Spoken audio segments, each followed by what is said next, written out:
All right, very good. I wasn't certain if we had everyone here yet, but let's go ahead and we'll figure that out. But we don't need a quorum for this first part anyway. My notes. Can you hear me? Can anybody hear me? Yes. We can hear you, Marie. Okay, great. Thank you. Thank you, Marie. Oh, Yeah, all we right. can see you too. Let's see. Good afternoon, Marie, and the welcome. files are in the computer. The files are in the computer. Yeah. Good afternoon, and welcome to the Ann Arbor DDA's June 2020 informational meeting. My name is Keith Orr. I am DDA board chair. This is the first of two informational meetings. The DDA is required by state statute to hold each calendar year. I will now turn it over to our director and guru, Susan Paulite, to give a presentation on DDA activities. Thank you very much. And I want to thank my colleague, Kelly, for helping us go through the slides. So I add to Keith's welcome, my own welcome to the Ann Arbor Downtown Development Authority's informational meeting for June 2020. Next slide, Kelly. Oh, it locked up. Hold on. Okay.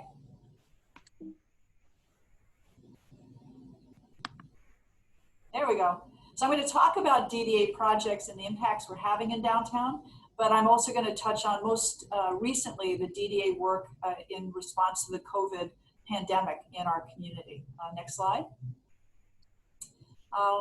One of the first things we did when we first heard from the governor about the closure of downtown businesses was to take action with our parking operator, Republic Parking, to establish about almost 150 free locations for businesses to have customers come and do food pickup and delivery. We also acted immediately to get ahead of sidewalk occupancy permits because we knew this was going to be an essential tool for downtown businesses. And a lot of work has been happening through the operations committee in support of downtown using the parking system, including waiving late payment for permits and delaying rate changes. One of the biggest things that has been happening that maybe doesn't get the same attention has been the amount of work that Maura has undertaken, making regular updates out there into our downtown community as information was becoming available about various programs of support or about various closures and openings. So this has been a regular and ongoing part of the work of the DDA. Next slide.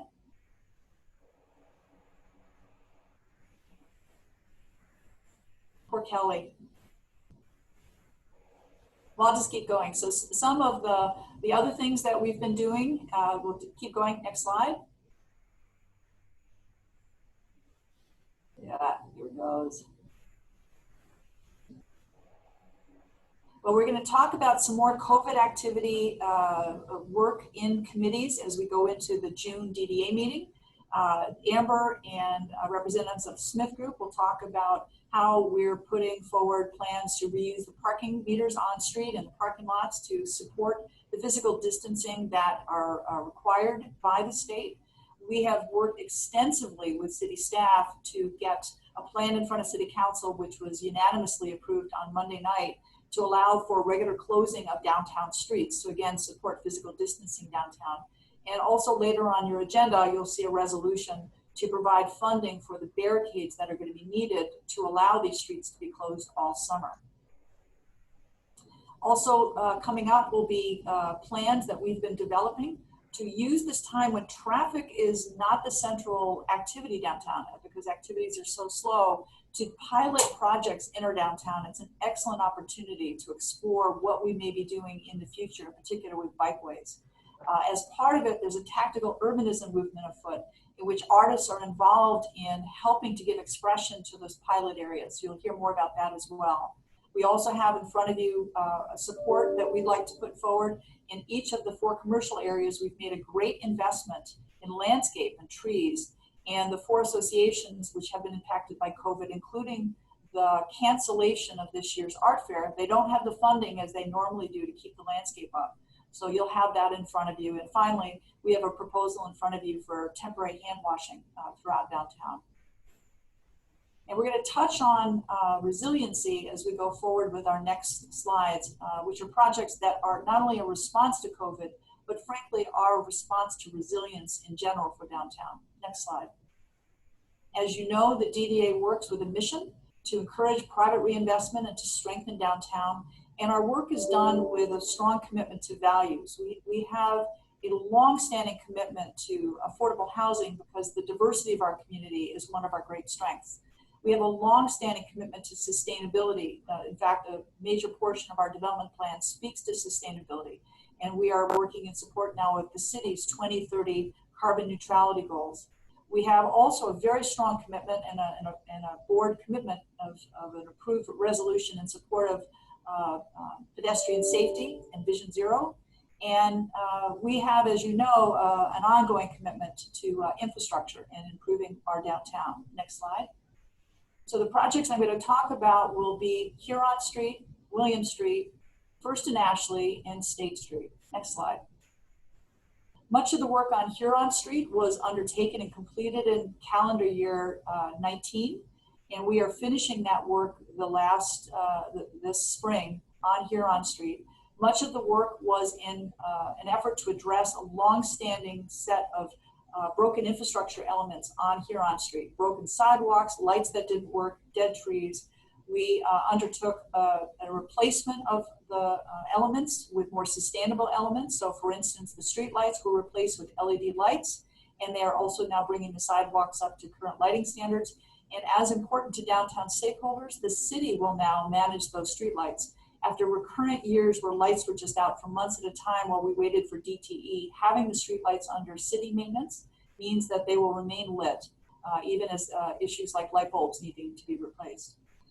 Climate change and resiliency are a feature part of the next several projects. We know with changing climates come more rain events, and more rain events bring more flooding. So a great deal of Huron was about infiltrating more of the stormwater. And another important area was creating the infrastructure so that trees can succeed, not just live, but to succeed. Very important that we address the heat islands that we have in downtown as our climate continues to heat up. Next slide. The other portion of the project that is the transformational part is our work with the city, in partnership with the city, to work with MDOT on traffic changes. We've succeeded in at least two big areas. We will be seeing a new left turn signal at 5th Avenue. There have been recurrent issues where pedestrians are in the crosswalk and they're getting clobbered by cars making left turns. So it's important to get that signal. We're also successful in getting the Hawk signal at Chapin and 3rd, which had been an improvement over nothing, but still left a lot of areas for improvement. We were recently informed that the state will allow us to have a new full signal at 3rd and Chapin. And other elements are still under review by MDOT. Next slide. Last year also saw the DDA work with William Street. I'm glad to see Josie here. She was a great partner in that. Much of that project was infrastructure, a water main consolidation in partnership with the city and road resurfacing. But the primary focus was a Vision Zero focus, including the city's first protected bikeway. And it's a source of pride to all of us that it's the first of many, and we're all seeing a lot of people using this. Next. First and Ashley just began earlier this month, and like the other two projects, a great deal of this is going after areas where there has been long-standing infrastructure deterioration. So we'll be taking on broken streets and streetlights that don't work. As with the others, we'll be doing water mains and other kind of infrastructure. And as with the others, and perhaps most important because we're in the Allen Creek corridor here, there'll be a great deal of infiltration of stormwater, and again, more trees to create more tree canopy in our downtown. As we've said before, Vision Zero is at the center of a lot of these projects. There's a lot of elements of design that will make conditions safer for pedestrians. Very proud that the second of our protected bike lanes will be going in on First Street. The protected bikeway will connect to William Street, and it will connect eventually to the tree-lined urban trail. In fact, we'll create a portion of that. And then, as is perhaps most important, on those two streets, we'll be restoring two-way traffic to these historic streets, and that will do a great deal to make it feel safer for all users, especially our vulnerable users. Next slide. Were we not in the midst of COVID, we'd be underway with a public engagement on People-Friendly Streets Round 2. Again, these projects will have at their heart a Vision Zero commitment, a carbon neutrality and climate adaptation focus, equitable access for all modalities, and working to support affordable housing development in our downtown. And all of that work will be in collaboration with the city. The next slide. The first element of which would be the State Street project. And again, we're a little bit on hold. This is State Street at the diag corner of State and Northview. Infrastructure such as water main consolidations will be included. But the big project for us as a DDA is how to take what is a very successful part of our downtown and create with infrastructure support for all the various demands. For those of you that are used to or regularly go there, you know there's a great deal of competition for the limited real estate between bicycle users, pedestrians, sidewalk cafes, beer truck deliveries, and so on and so forth, festivals. There's a lot of demand for limited real estate. And so the work we're going to do with community, once we're able to engage again with community, will be how best to amplify the good stuff in that neighborhood through the redesign and the changes in sidewalk and streetway. Next slide. Infrastructure that the DDA has tackled this year has also included extensive infrastructure work in the garages, including ongoing repairs and restorations. I think some people forget, given the focus on the new garages, that some of them, Maynard and 4th and William, were built in the early 50s, and they need a lot of attention. They went through many years without any restoration work or any even washdowns. So there's a recurrent theme about repairs in the garages, given the importance they have and the need that they have. We're also keeping up with our equipment. You'll hear more about elevator repairs in the meeting and parking equipment.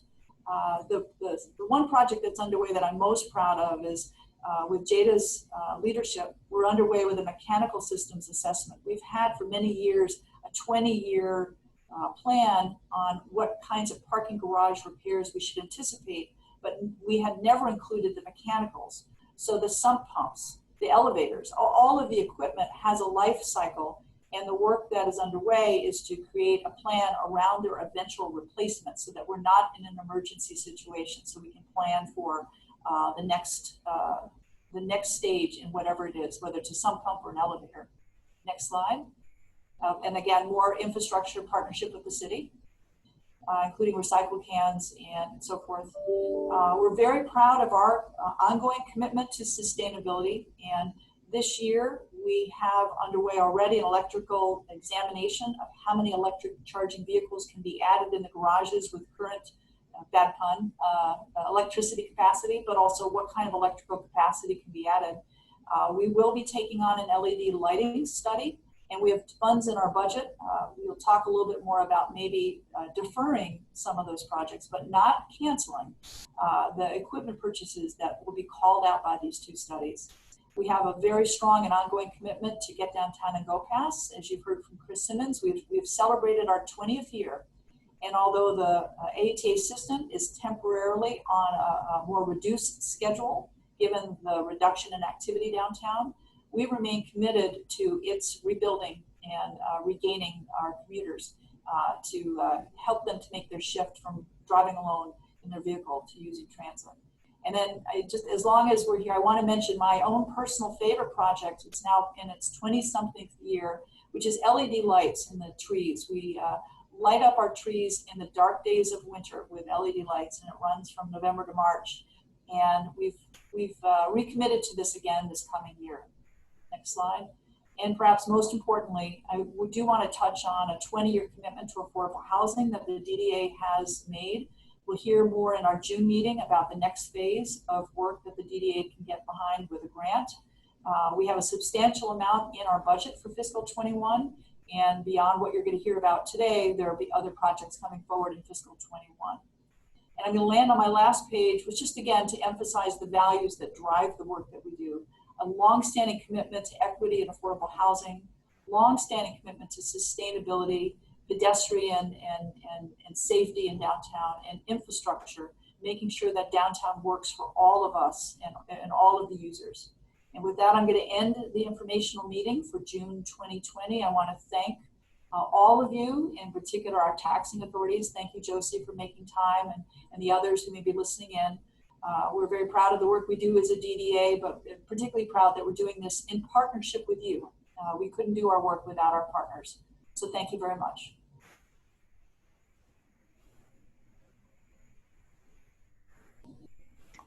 All right. Thank you, Susan. That concludes the informational meeting of the Ann Arbor Downtown Development Authority.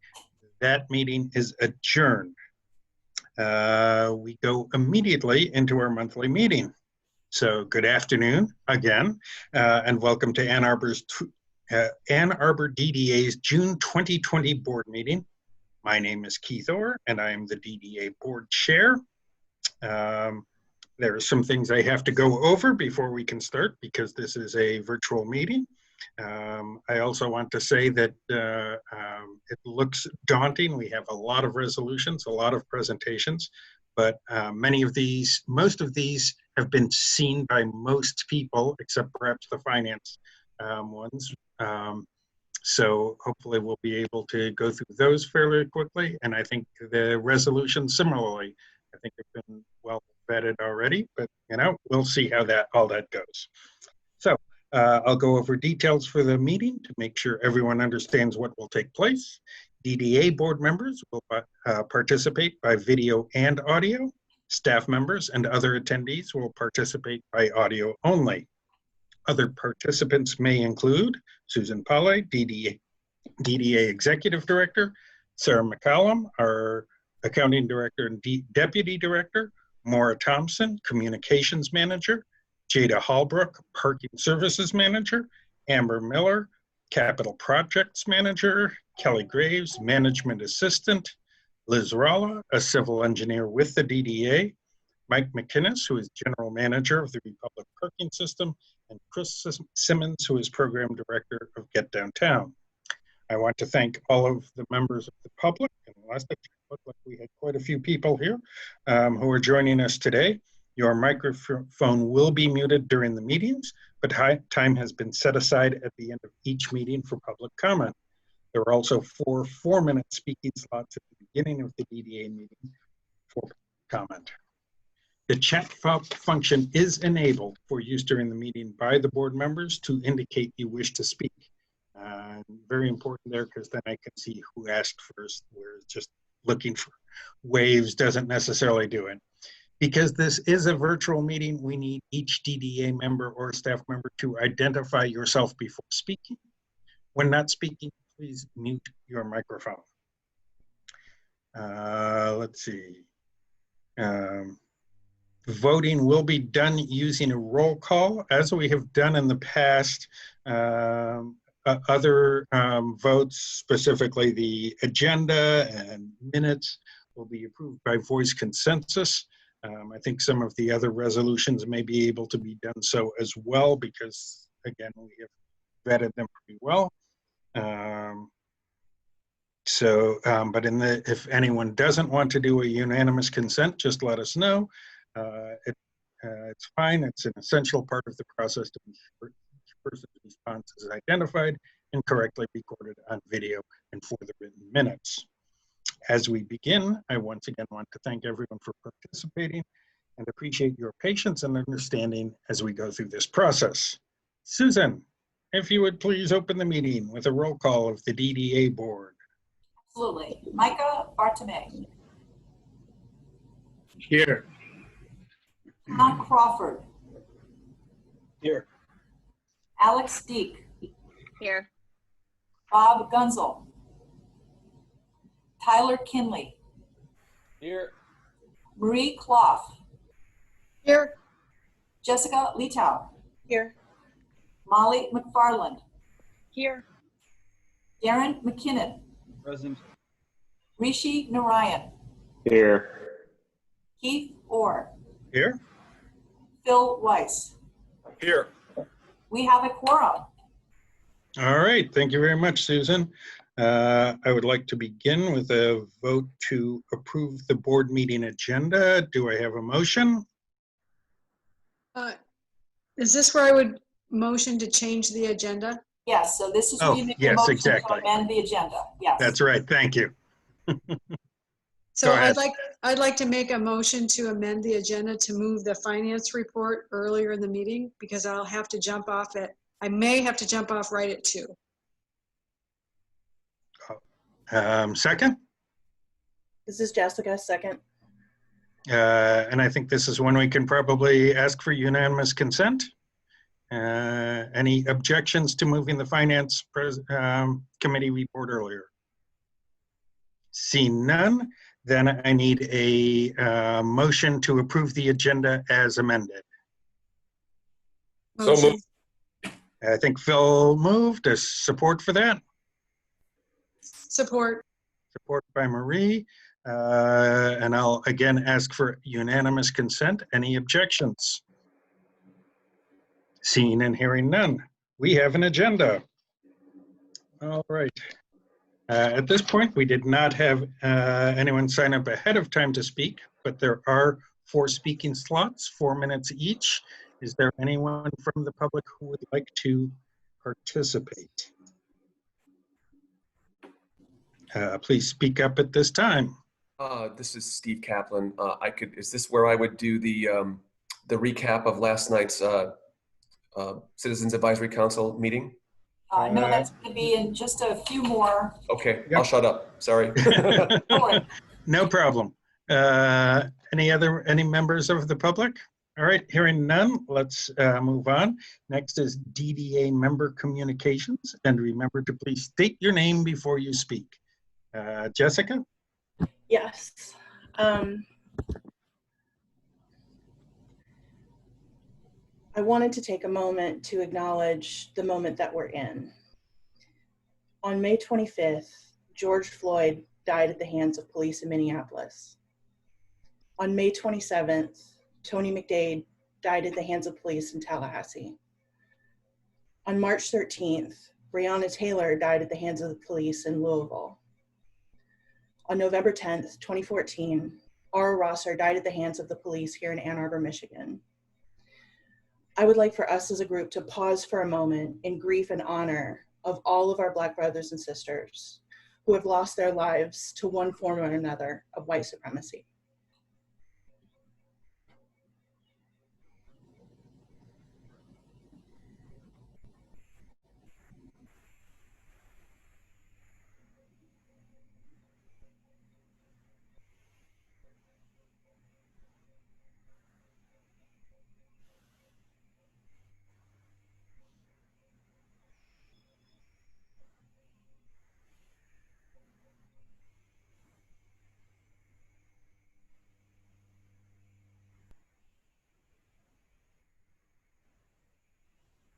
Black lives matter, but words without action are worse than doing nothing at all. To end racism, we have to break each part of the expansive and intricate system of dehumanization that was constructed to support white supremacy.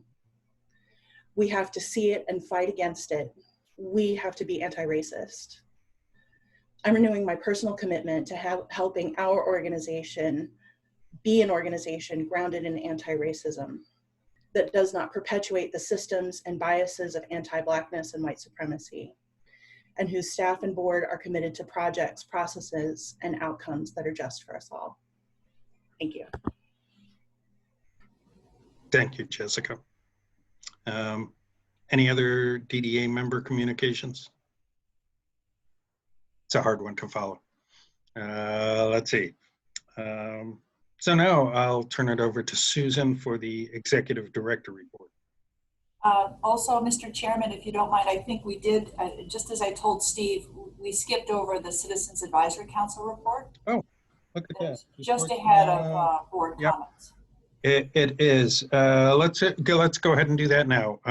Reports from city boards and commissions, which would of course be the Citizens Advisory Board. Go ahead, Steve. Thank you. Not a whole lot to report.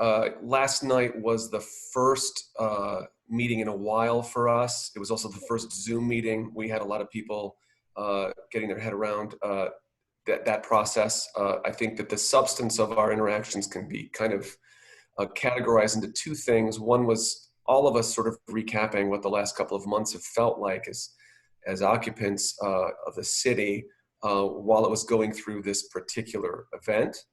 And there were some interesting insights from a lot of different vectors on that, both people who were trying to continue working in the city versus people who are living and what they've seen as they've walked through town.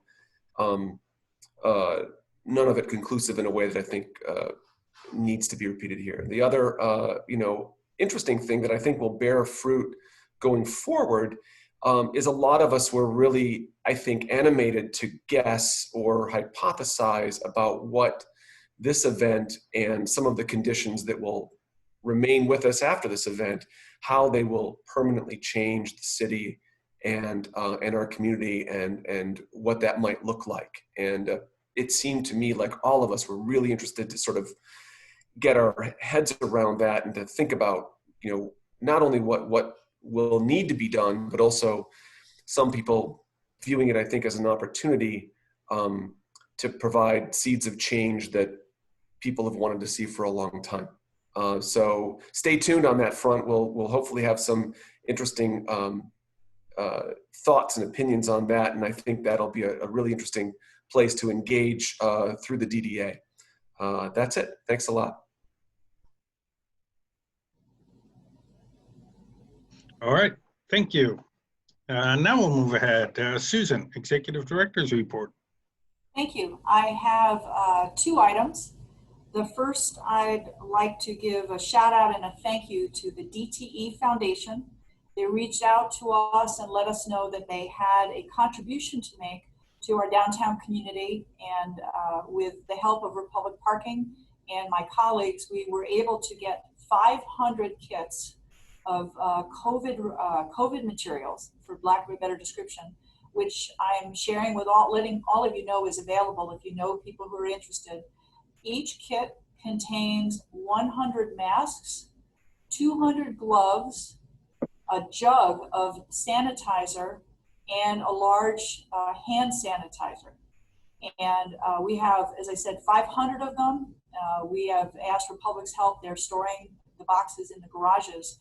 And if you know businesses that would be interested to have these materials, please let us know and we'll make the connections so they can come to the garages and get the quantities that they need. So again, a thank you to the DTE Foundation.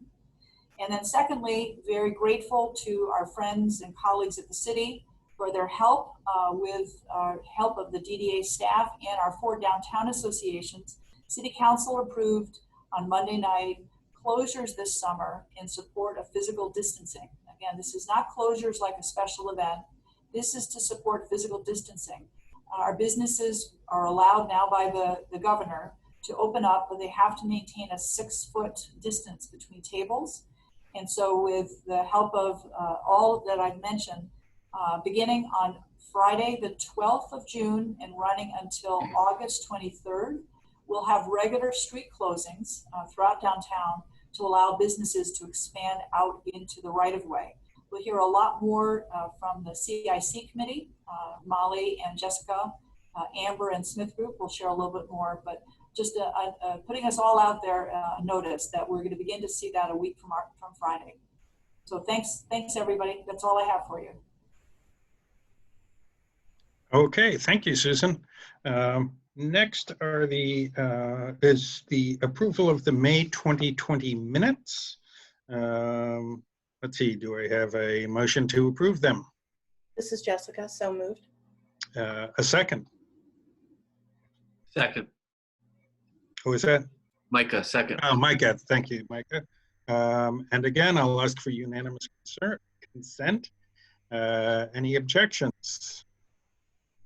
Hearing none, by unanimous consent, the May minutes are approved. Next on the agenda are the DDA subcommittee reports.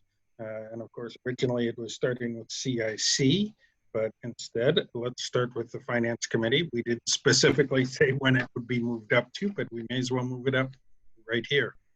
So, let's see. Thank you. Which would Bob, normally be Bob, but instead, yes. So I'm taking over for Bob, who had a little accident. So I'd like to start by moving the following resolution to approve the Ann Arbor DDA fiscal year 21 budget. Can I have a second? I'll second it. Phil seconds, thank you. So the City Council approved the fiscal year 21 budget on May 18th as originally submitted pre-pandemic. No amendments have been made to the budget since the DDA board put it forward to the City Council in March. So the fiscal year 21 budget will be closely monitored and adjustments made as needed in response to COVID-19.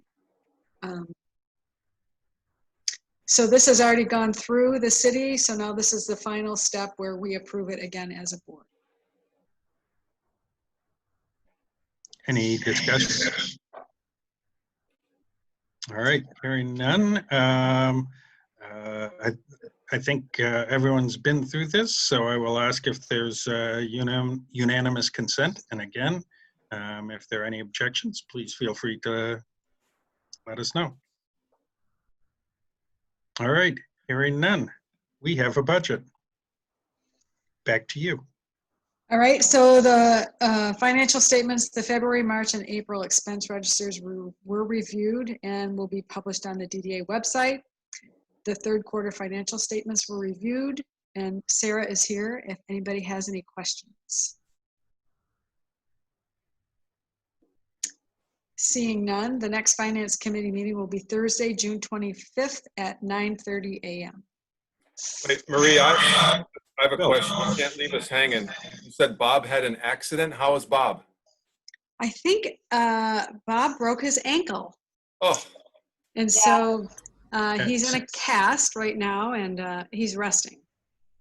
I think he might have been skateboarding. I'm not quite sure. We'll have to check in and find out how he did it. Yeah. But unfortunately, the timing of his doctor's appointment overlapped with our meeting. All right. Thank you, Phil. So now we'll move back to where we would have been, which is the Capital Improvement Subcommittee, which is Jessica and Molly, but I believe we're actually starting with a presentation by Amber. Yeah, I think we just have a short intro before we hand it over to Amber to start the presentation. Okay. So at the May CIC meeting, Tool Design Group framed our discussion by emphasizing the importance of ethics, equity, and empathy in street design and public improvements. In addition, staff introduced pandemic response strategies that align with our long-term goals and mission.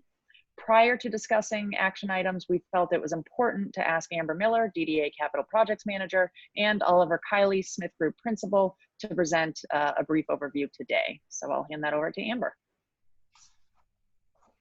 Hi, this is Amber. Can everybody hear me? Yes. Okay, let me see if I can get the technology working, which is always the intimidating part.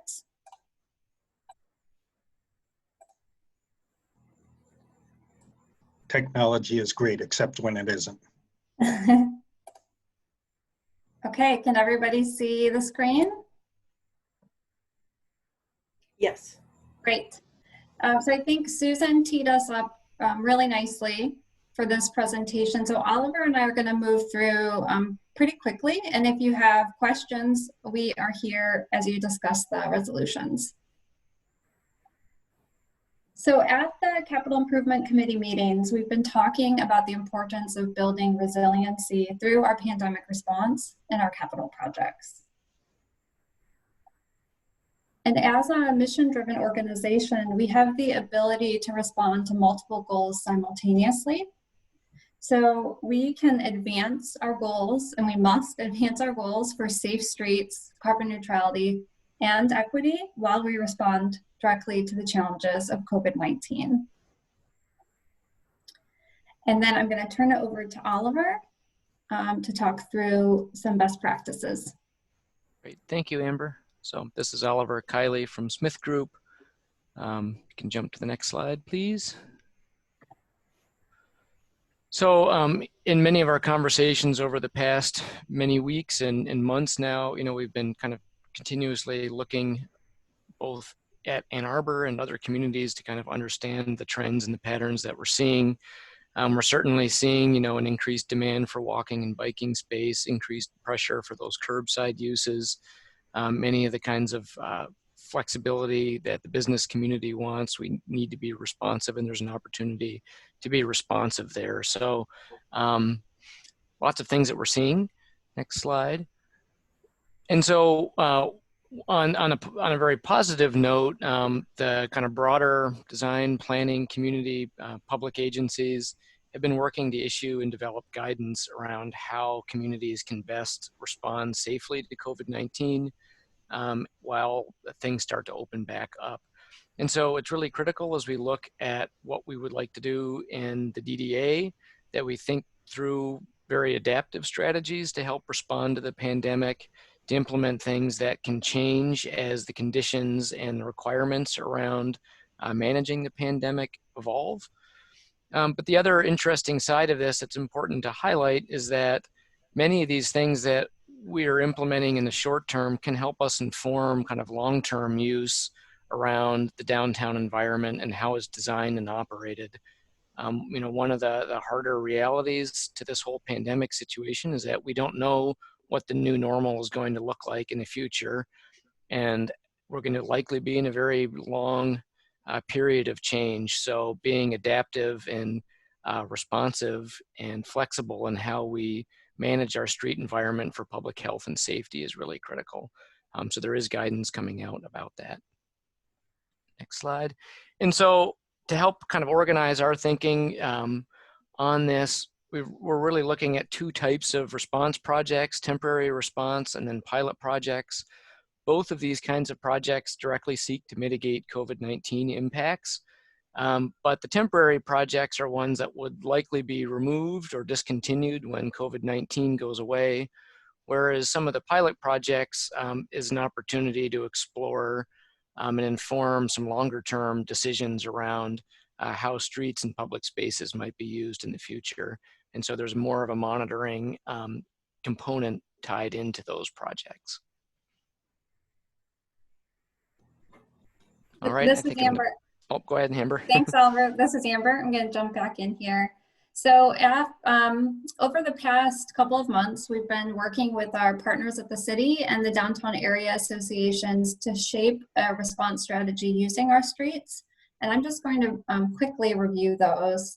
As Susan mentioned, our takeout parking spaces have been in place for a couple of months now, and this program will continue. We are also looking to repurpose streets and parking lots to allow space for physical distancing and retail and restaurant space, particularly while indoor capacity is limited. And as Susan mentioned, on Monday night, City Council passed a resolution approving downtown street closures. So with DDA support today, the area associations can work towards implementation of this. We're also looking at repurposing those curbside parking spaces to meet the same needs, but allow the street to stay open to vehicle traffic. We're recommending $25,000 toward rental, installation, and servicing of hand washing and hand sanitizing stations downtown as businesses begin to reopen. And we're also recommending involving local artists in our pilot projects.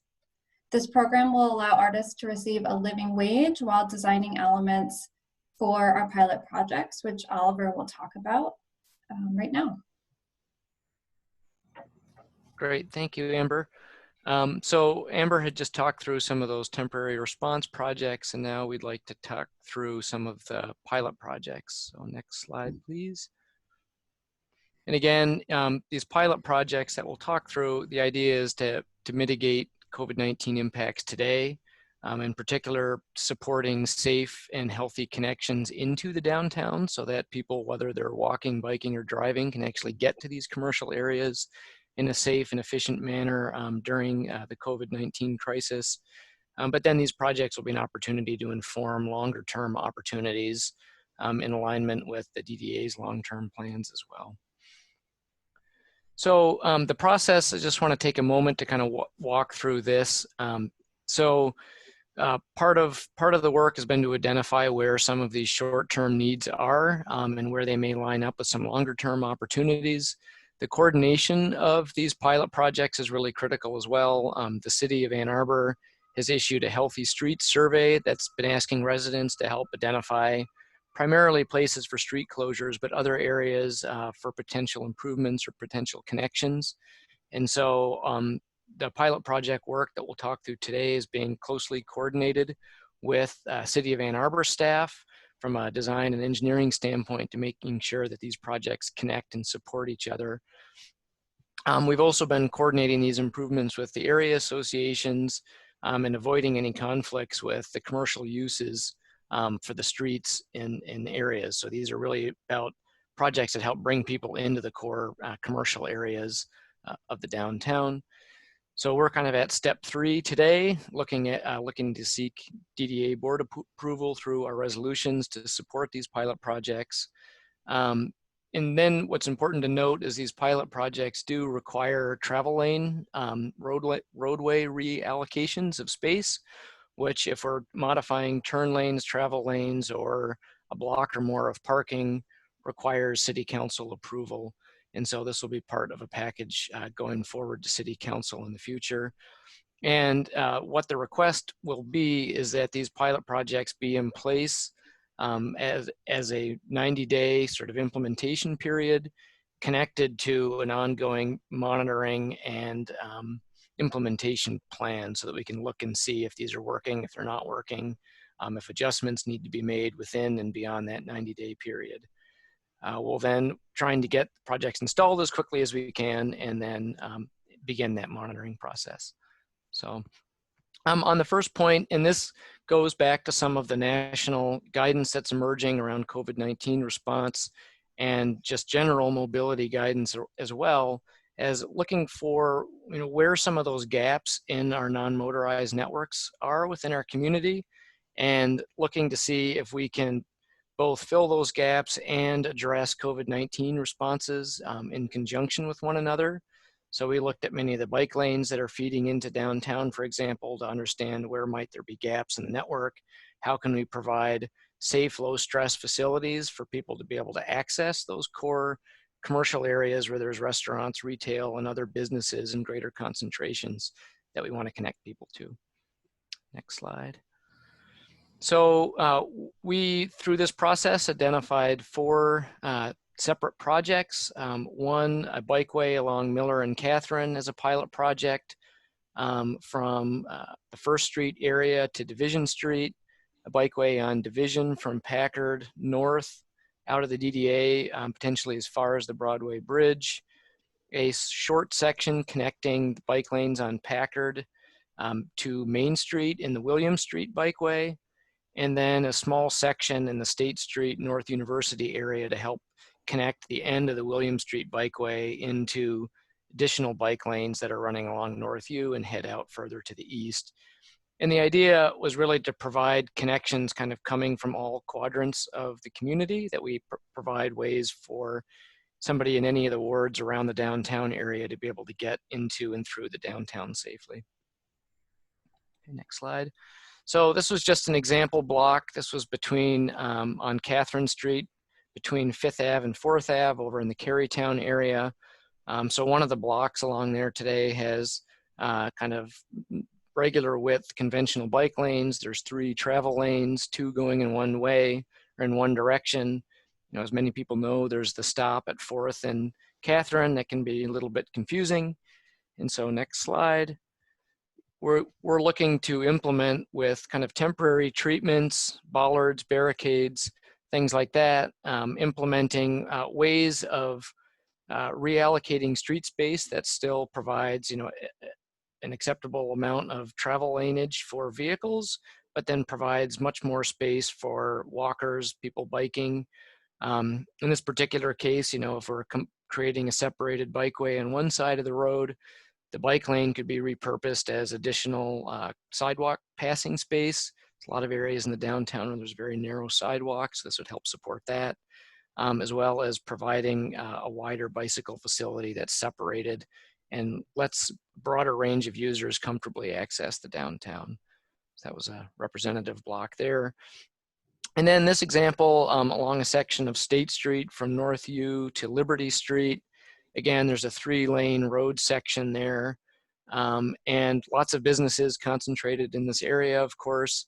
And so with the program that Amber had mentioned about having more flexible curbside zones, this pilot would look to take away one of those travel lanes in the north direction and establish that as a flexible curbside use. And so this would be working with the area associations and businesses to determine the kind of mix of uses within that curbside space, whether it's seating, whether it's pick up and drop off, or on-street parking. Okay, so this was our last slide on this. And this was pulled out of some of the recent guidance from NACTO, where they listed a broad range of different strategies. And I think it's important to acknowledge that, you know, when the stay-at-home orders are fully in place, and we're kind of transitioning a little bit out of that into the pre-vaccine reopening, but when the stay-at-home orders were in place, the city and the DDA had implemented a number of recommended strategies. When we're getting into the phase that we're in now, those items in blue is really what we're looking to do through these temporary response projects and the pilot projects. So implementing more flexible curbside lanes, separated bike facilities, helping to manage vehicle speeds, increasing access and comfort for people in the downtown environment. And then all of these pilot projects really help us inform what these street projects could evolve into long-term. So they help inform the long-term design and some of the long-term opportunities in a post-COVID environment, whether that's if there's a vaccine or some other longer-term solution and pattern emerges. This will help inform that situation in the future. Okay, Amber, I'll turn it back over to you if you have anything you wanted to close with. No, that wraps it up. So Jess and Molly, we will look back to the two of you to continue with the CIC update. Thank you. Thank you very much, Amber and Oliver. All right, so as staff, oh, can everybody hear me? Okay, cool. As staff shared in the presentation, the Capital Improvements Committee is bringing forward a series of resolutions aimed at using streets and public space as part of a collaborative COVID-19 response. Some will be implemented, monitored, and managed by the DDA, including pilot sidewalk and separated bikeways, local artist involvement, and hand sanitizing stations. Others will be implemented by the area associations or individual businesses with recommended financial support from the DDA, street and parking space closures. The recommendations are based on sound guidance and the rapid response of other cities and reinforced by national guidelines as an important part of the response effort. So, yep. Thank you, Molly, and Amber and Oliver. This is Jessica, co-chair of the Capital Improvements Committee. I'm going to take us into the resolutions. For each one, I'm going to move it and ask for a second, and then I'm going to take a moment to read the resolutions for folks who may be participating without benefit of a screen. We do have 5, so I won't dwell on it, but I do feel like it's important to make sure that everybody can participate. So the first resolution that we're moving is a resolution to approve funds for sidewalk and separated bikeway pilot projects. Can I have a second? Second. Was that Marie? Yes, it was Marie. Okay, thank you. All right, so the resolution to approve funds for sidewalk and separated bikeway pilot projects. Whereas the DEA's development plan highlighted identity, infrastructure, and transportation as key strategy areas and included transformative and strategic street projects as important tools to achieve DDA goals. Whereas the DDA has taken action to support downtown in response to the COVID-19 pandemic, including providing 143 free pickup and delivery locations, covering the cost of annual sidewalk permits, providing a discount, and deferring late payment penalties for monthly parking permit accounts. Whereas over the past weeks, DDA and city staff have developed strategies for how downtown streets, sidewalks, and parking lots can be utilized to support economic recovery and build a more resilient community, including supporting physical distancing, encouraging patronage of downtown businesses, and reinforcing core values of safety, mobility, equity, and downtown vitality. Whereas in December 2019, the DDA board approved a $10 million budget for People-Friendly Streets Round 2, installing pilot projects now can help address the need for safe biking and walking space and improve access for residents, employees, businesses, and others while engaging the community and guiding future improvements. Whereas the cost of pilot project implementation is estimated at $60,000, which includes expanded seating and sidewalk space on State Street and separated bike lanes installed in and within a quarter mile of the DDA district to allow for meeting action. Whereas to support physical access, these pilots require lane reductions, which City Council approval implementation.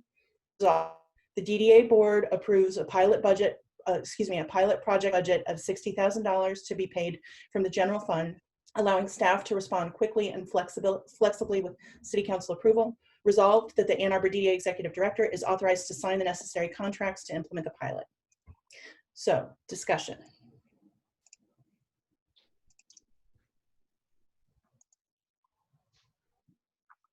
All right, hearing none, I think we can do a vote.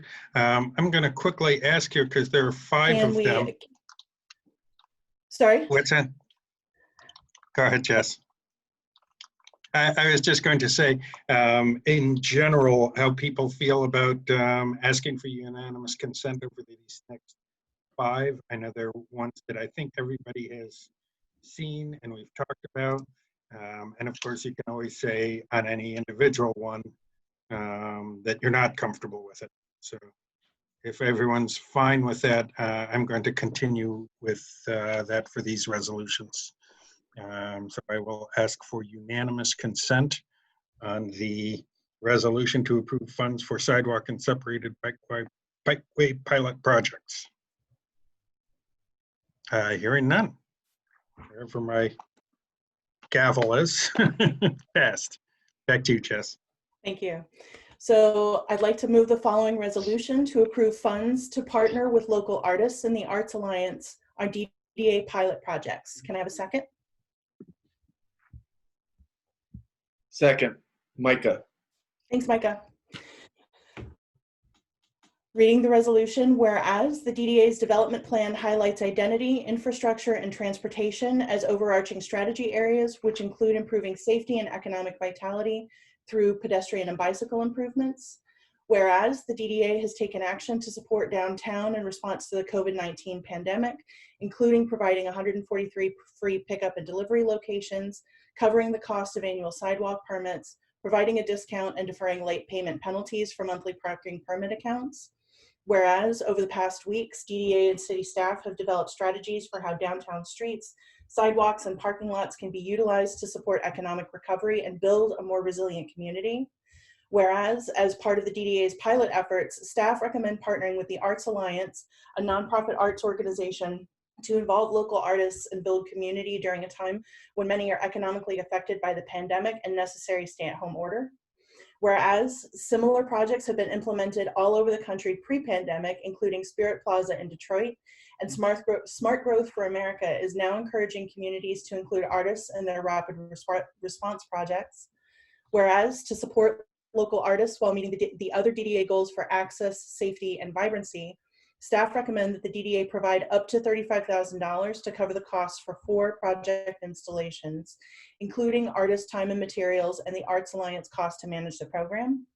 Whereas the project would provide a living wage to artists who would be asked to develop design elements for such street elements as including barricades, corner bump outs, bike lanes, and seating areas. Resolved, the DDA approves spending up to $35,000 from the general fund to cover the cost of artist time, materials, and Arts Alliance support. Any discussion? Beyond that, this is awesome. All right. Keith, this is yes. Phil Weiss. I Yeah. just I hope this doesn't mess up your unanimous consent Nope. stuff, but I'm going to be voting no on this resolution. So Okay. I don't know if that means you have to take a vote or. That's fine. Yes, we'll take a roll call vote then. Okay. So any further discussion? All right, Susan, can we have a roll call vote? Yes. Can you hear me? Yes. Okay. Micah Bartome. Oh, yes. Tom Crawford. Yes. Alex Deek. Yes. Bob Gunzel. Tyler Kinley. Yes. Marie Clough. Yes. Jessica Letow. Yes. Molly McFarland. Yes. Darren McKinnon. Darren McKinnon. Rishi Narayan. Yes. Keith Orr. Yes. Oh, Bill Weiss. No. Oop, there Sorry, it is. no. Motion carries. All right, thank you. Motion carries. And back to you, Jess. Thanks. All right. The next resolution I'd like to move to approve barricade funding for commercial access during the time of mandated social distancing. Can I have a second, please? Second. Molly, This is Micah. second. Sorry. Thank you, Micah. Thanks, y'all. This one's a bit shorter. Whereas the DDA's development plan highlights identity, infrastructure, and transportation as overarching strategy areas, which include improving safety and economic vitality through pedestrian and bicycle improvements. Whereas the DDA has taken action to support downtown in response to the COVID-19 pandemic, including providing 143 pickup and delivery locations, covering the cost of annual sidewalk permits, providing a discount and deferring late payment penalties for monthly parking permit accounts.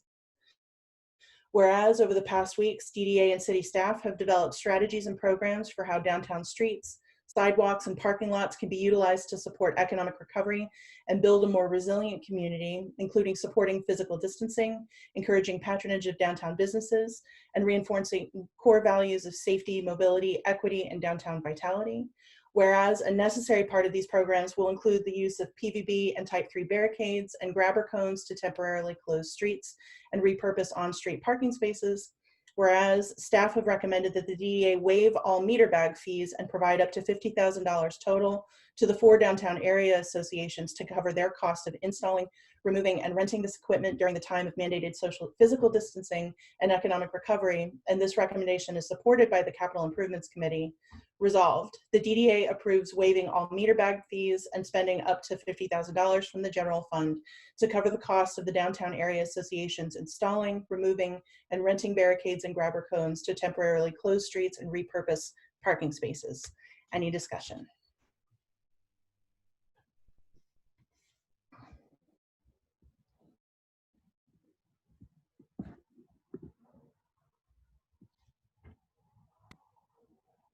Keith, you're muted, brother. Thank you. Let's try that again. Hearing none, literally, I guess, I will ask for unanimous consent on the resolution to approve barricade funding for commercial access during the time of mandated social distancing. All right, hearing none, resolution passes. Jess. Thank y'all. We're clipping right along. So the next resolution I'm moving is to approve funds to rent, install, and service temporary hand washing and sanitizing stations downtown. Can I get a second?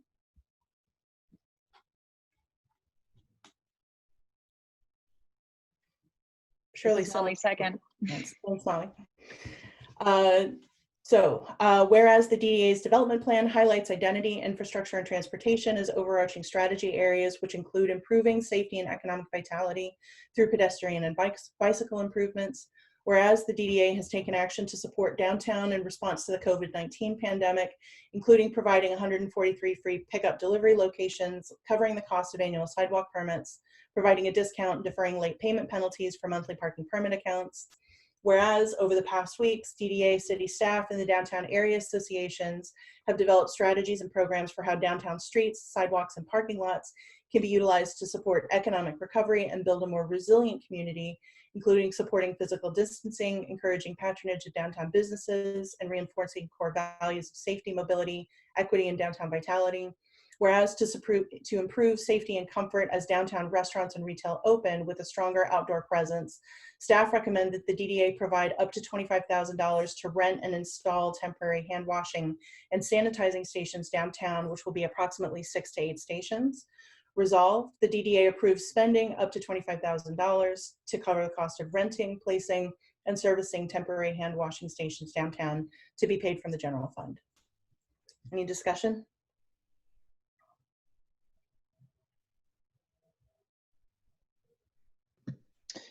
And once again, oh, Tom, yes.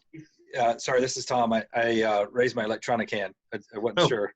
Sorry. Oh, yeah, just for the future, do it in the chat window. That's where I see it best. Oh, I'm sorry. I missed that comment at the beginning. Okay. Yep, no problem. Go ahead. Yeah, I was curious what if there were some lower cost alternatives that were explored rather than these stations, and if you could comment on that. For sure. Amber, can I send that over to you? Sure, and I'm going to ask Maura to assist. What we have been exploring is any option that is available to us from the rental companies that are local to Ann Arbor. For the most part, we've found hand washing stations. We're struggling to find outdoor hand sanitizing stations. So this cost is based on providing 6 to 8 hand washing stations for the summer season. If we're able to find outdoor hand sanitizing stations and bring down that cost, we certainly will. And this is Maura Thompson. I would just add, that is an up to amount. And right now we're actually having trouble even securing the hand washing station. So I believe we have 2 that if this is approved, we could move forward with. And the cost is approximately $300 a month per station, including servicing. So we may not, extend to that $25,000, but we're still exploring. Okay. Any other discussion? All right.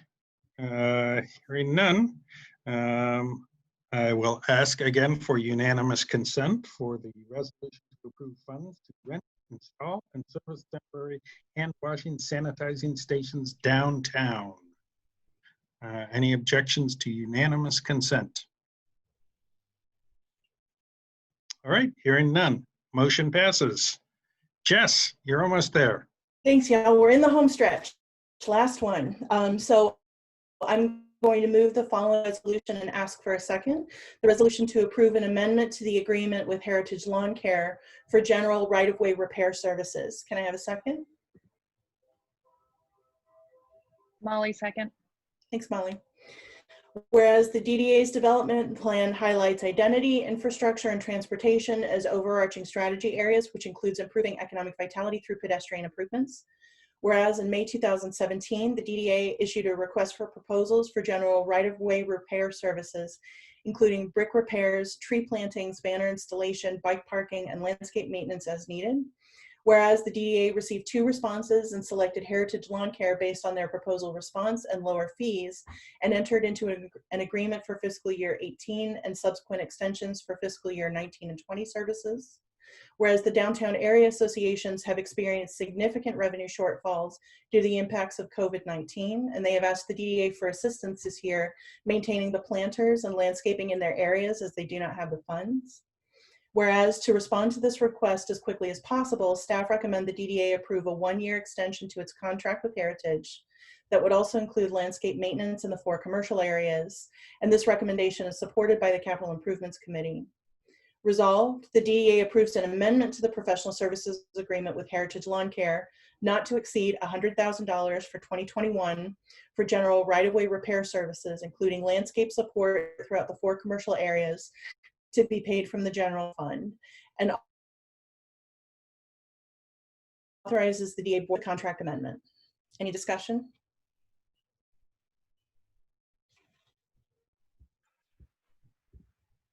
Keith, can you hear? Keith, This is Alex. We have some hands raised. Let's start with Darren.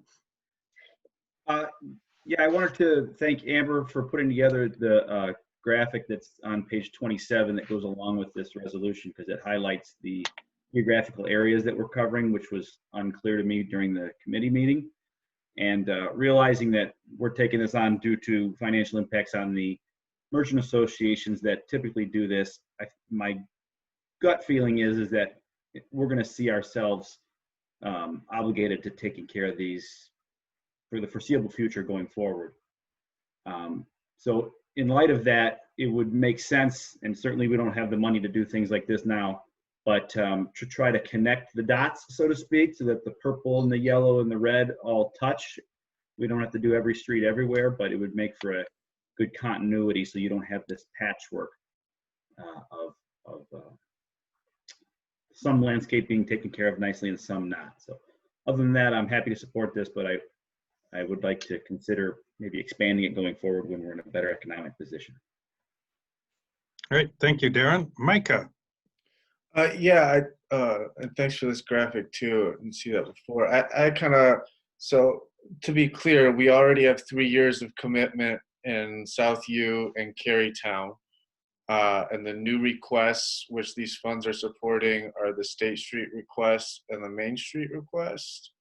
And then I also just had some questions about, I think Darren kind of touched on it, but is this going to be an ongoing obligation that we're going to have to maintain? And are these revenue shortfalls expected? How long are they expected to last for the associations? I'm assuming because of loss of fees or dues they're facing these shortfalls currently? This is Jessica. So they're specifically facing these shortfalls because of the loss of the art fair this year. That was, right, that was intended to pay for it. I'll let Amber just speak to the rest of it, but I just wanted to answer that one. Okay, thank you. Amber, did you want to? Sure, this is Amber. I think that the request certainly could continue, especially if the art fair cancellation extends more than 1 year. But this gives us the extension just for a single year, so we can have that discussion next year, and I think also include Darren's comments and considerations as well. This is Jessica. Micah, your point is a good one. And Darren, actually, I appreciate your point too about connecting the dots between the different areas so we don't have a patchwork. But to your point, Micah, we did talk in committee about what this looks like if the situation becomes a multi-year situation and folding it into our budget discussions moving forward. So thank you for that. And let's see, we have Tom next. Thank you.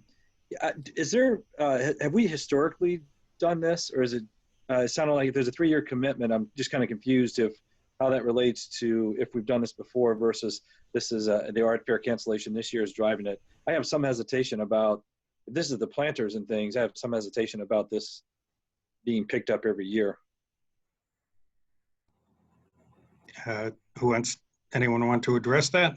Oh, I'm punting to Amber. Well, it's my understanding that this will expand. I'm sorry, Keith, go ahead. I was just going to say one thing I do know is that the Carytown Association, anything north of Huron doesn't get art fair funds. So I know that's one of the reasons we have been in that area, because the KDA just simply doesn't have the funds to do it. But anyway, Amber, if you can expand on that. Sure, this is Amber. We have historically provided 3 years of maintenance in our project areas. In working with city staff, we determined that that was the necessary number of maintenance years in order for landscaping and trees to then be relatively low maintenance. So that's why you see the Carytown commitment and the South University commitment. Next year, you'll see a First Street commitment, and after 3 years, that commitment rolls off. One other thing to note is that the dollar amount, $100,000, that includes all of our right-of-way repair work through Heritage. So it includes brick repairs, any tree replacement they do. They do all of our bike hoop replacement. Typically, that contract is $65,000 a year. And we increased it to $100,000 to include this expanded request. So it's not that all of these dollars are going to help with landscape maintenance. Thank you. Thank you. Alex? Yeah, building off of that. So our original contract is, you said it's 65 and that does not include now the areas we're looking to expand into. So the 100,000 through 2021 is for all these expanded areas.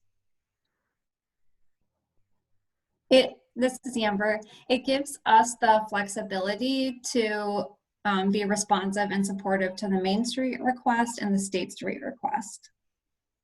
Okay, just through 2020, but then the base contract carries us through the 3-year from that's shown on this graphic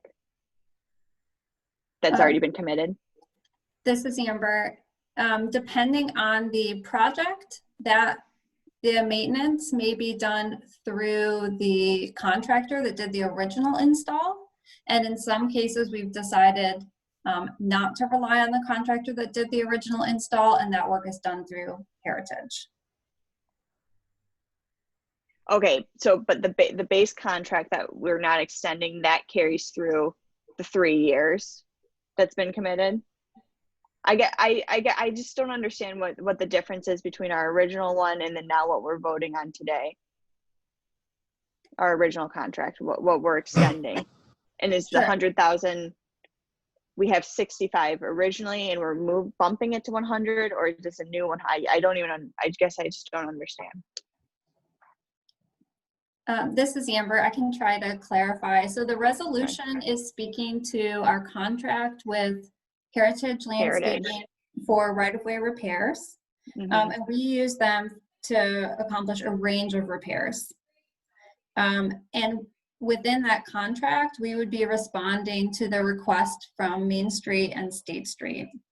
This graphic was created in response to a request at the Capital Improvements Committee meeting to show what we maintain downtown.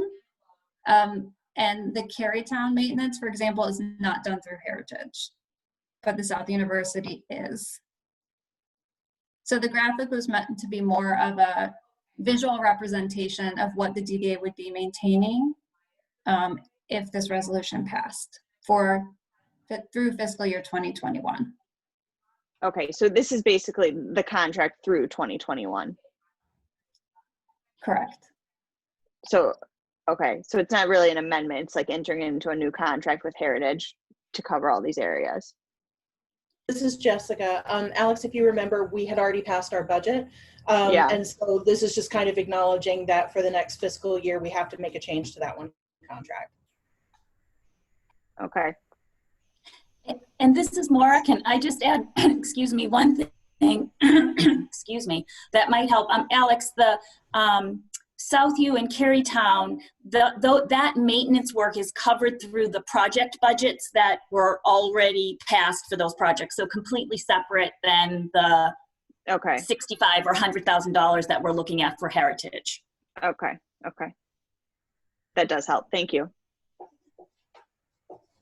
Rishi.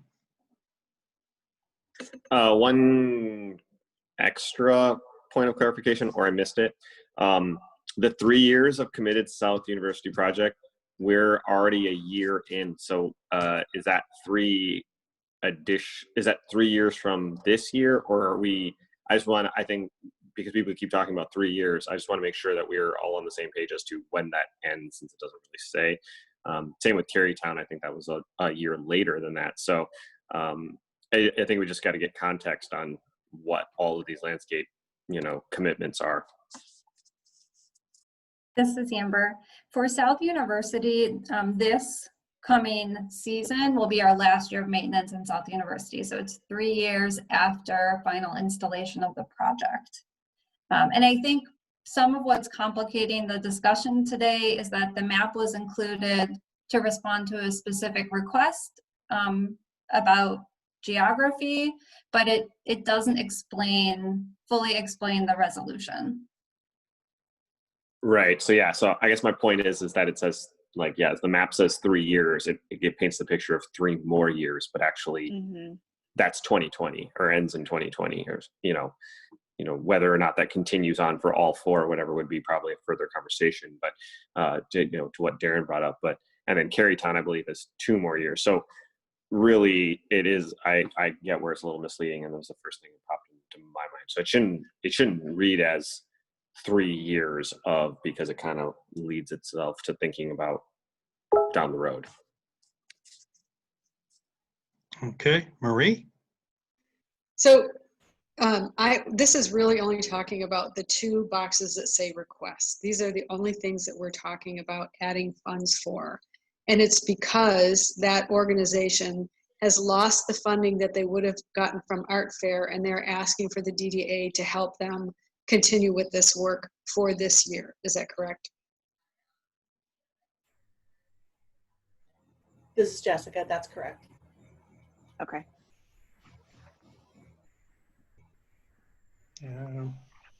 All right. Does everyone understand it at this point?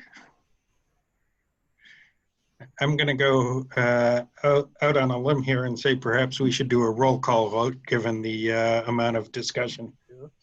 So Susan, could you do a roll call vote for us on the resolution to approve an amendment to the agreement with Heritage Lawn Care for general right-of-way repair services? Micah Bartome, Yes. Tom Crawford, Yes. Alex Deek, Yes.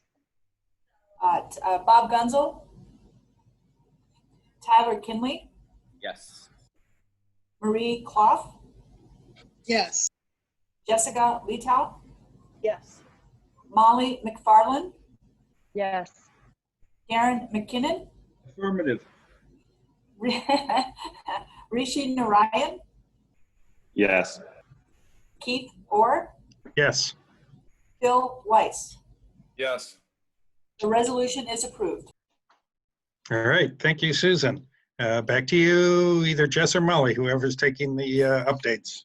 This is Jessica. I'm taking the updates. Before we move on to the construction project updates, I want to thank everybody for the good conversation just now. I appreciate leaders who are willing to ask questions until you understand. That's part of what we do. I also want to take a moment to really thank the folks who are able to make it to the Capital Improvements Committee.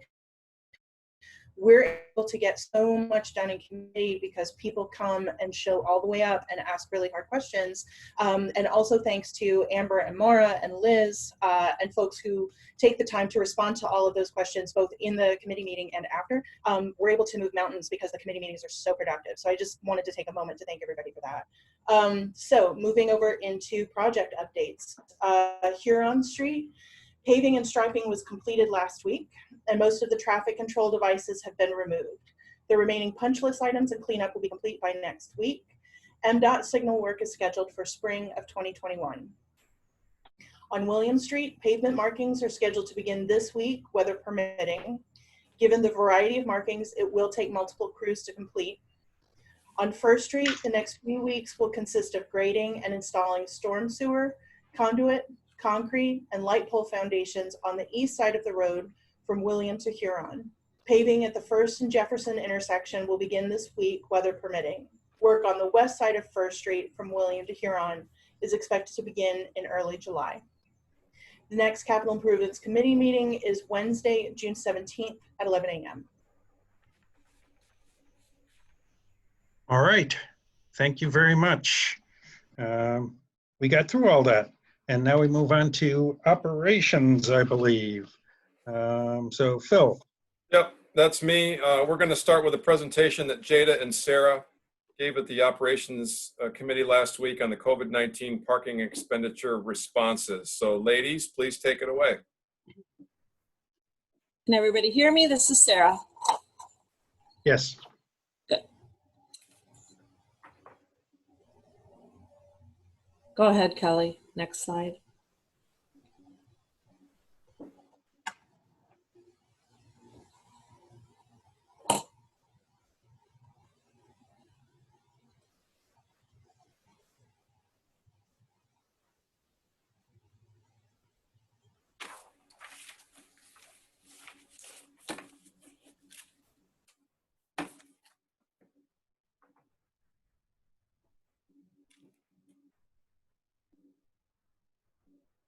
I'll just start out while Kelly's getting that figured out.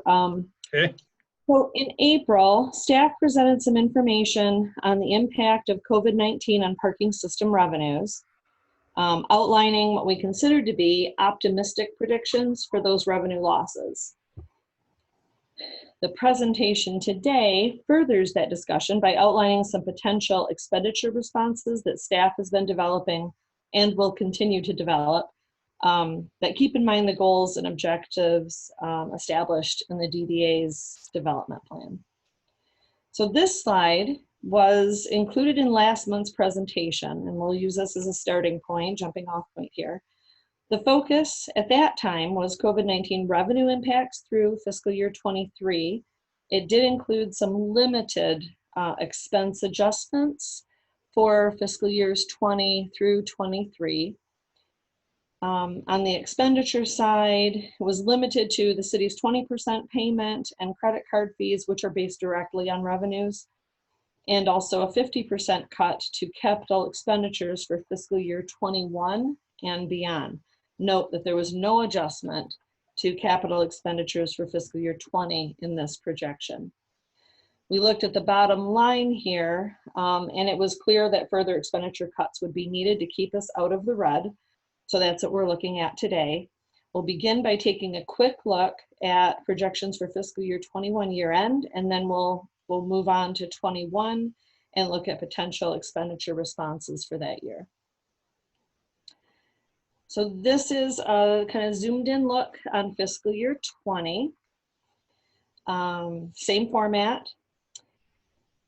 The revenue projections here have been updated to include actual expenditures for April, so small adjustment there. Permit fees here are shown net of anticipated uncollectible accounts. I've made this adjustment to reflect the increase in accounts receivable, which was $700,000 at 4/30, and last year at that time was $70,000. So it's an increase of 10 times. The idea behind the adjustment then is reflecting the likelihood that a portion of those current receivable balance will be uncollectible. On the expenditure side, the April presentation included reductions again for that city 20% credit card fees only. For this projection, every line item was reviewed. We identified areas wherever money was left in the budget and assessed each one for likely cuts, eliminations, and deferments. These projections have us in a better position than the earlier projection by about 2.5 million, with an ending system-wide fund balance at year-end 20 of 11.2 million instead of 8.7 million. So this puts us in a slightly better position going into 21, which of course promises to be a very challenging year for the parking system. So now we move into fiscal year 21. We'll start by taking a quick look at the budget, budgeted expenditures by category, and considering where expenditure adjustments can be most easily and meaningfully made. So this is color-coded. The gray area for debt, no reductions possible there. The city has issued debt on behalf of the parking system, and we're obligated to reimburse them for those debt payments. The yellow section for the city 20% credit card charges, again, those are based on revenue, so they automatically adjust. The amber section, capital improvements, this is the section that we identified as having the most flexibility, but it's important to keep in mind that changes here often mean deferments rather than elimination, or reduction of expenditures. And then that next section, including operations and administration, the orange section there, we have limited flexibility there. This includes expenditures for Republic parking services, utilities, insurance, rent. The admin section includes grants, staff, banking services. So changes to these categories can affect service levels. So that's something to keep in mind. Next, Kelly.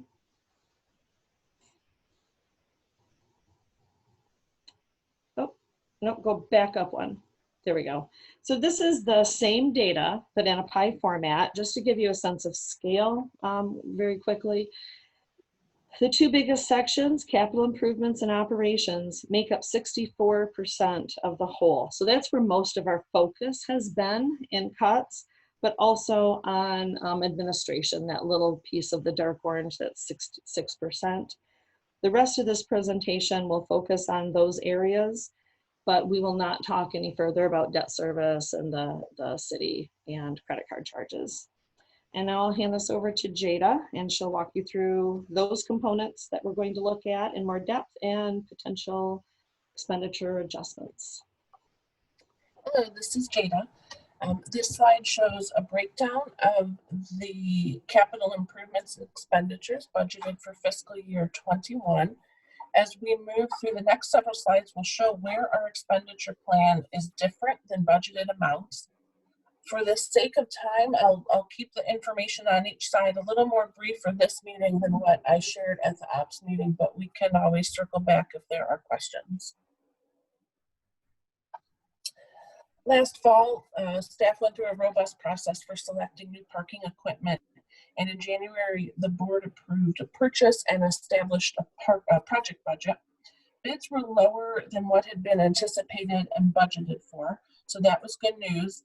A reminder, this equipment is essential for the operation of the system. It's hardware and software that will be replacing what in many facilities is very old equipment.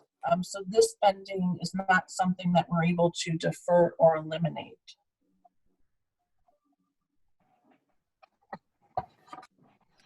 Annually, the DDA undertakes work based on a 20-year plan of repairs recommended by WGI engineers. The fiscal year 21 work was budgeted at $3.1 million.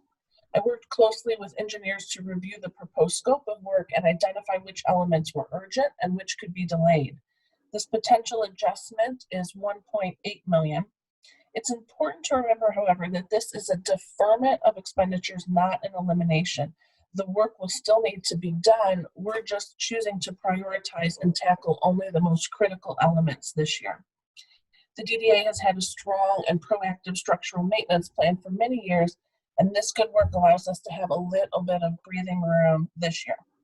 The bid process is underway as we speak, and I will have bid numbers and a suggested contractor to share with the operations committee in June. Staff recommends moving forward with a lighting study. This was envisioned as a way to inform next steps in support of the city's carbon neutrality plan. The study would include an inventory and analysis of existing lighting infrastructure and a recommendation for improvements such as bulb type and sensors. This is important work, important information to have ahead of needed repairs and replacements. Staff recommends deferring the curb study.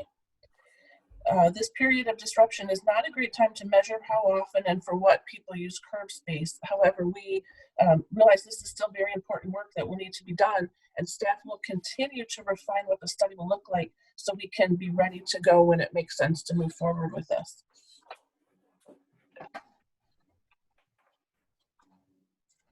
I worked with our elevator contractor to identify priority repairs for fiscal year 21.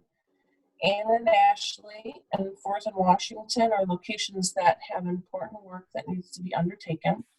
Later in our agenda, there's a resolution for some work at 4th and Washington.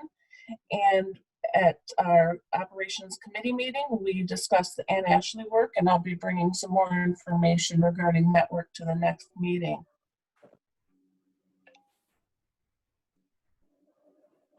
For the past few years, as Susan mentioned earlier in her presentation, the DDA has budgeted funds for fall deterrent fencing at the structures. We've made very good progress, and right now the only remaining work is below rooftop level fencing at Forest. This summer, staff also plans on checking system-wide for any repairs or additional fencing that needs to be added. And our recommendation here is to keep the funding as is, no adjustment.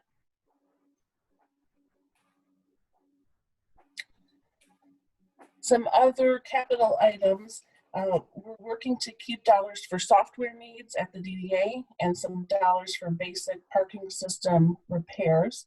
We are electing to defer spending around electric vehicles and other carbon neutrality initiatives for the time being. However, we remain committed to these goals and we'll work to weave these elements back in as a spending priority as soon as possible. We are electing to eliminate dollars budgeted for the Republic parking office space. This brings it to a potential adjustment for these items of about $2.6 million. So this slide pulls together the original fiscal year 21 budget amounts the adjustments and the adjusted activities. So the adjusted activities are really our new expenditure plan. Overall, a reduction of 6.7 million or 63% of budgeted CIP expenditures.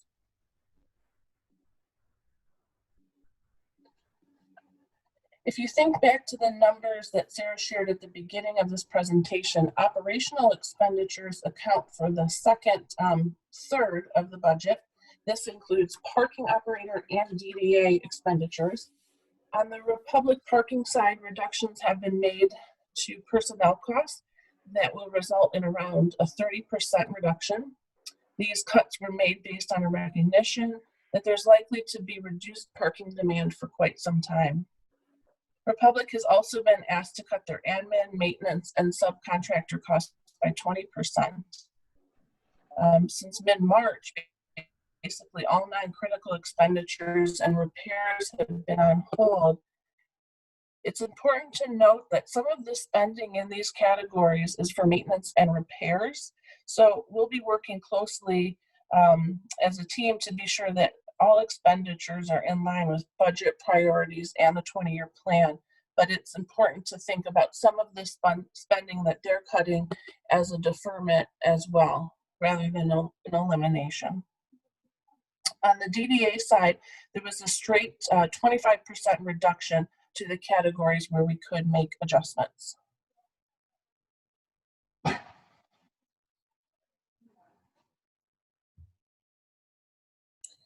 This is Sarah.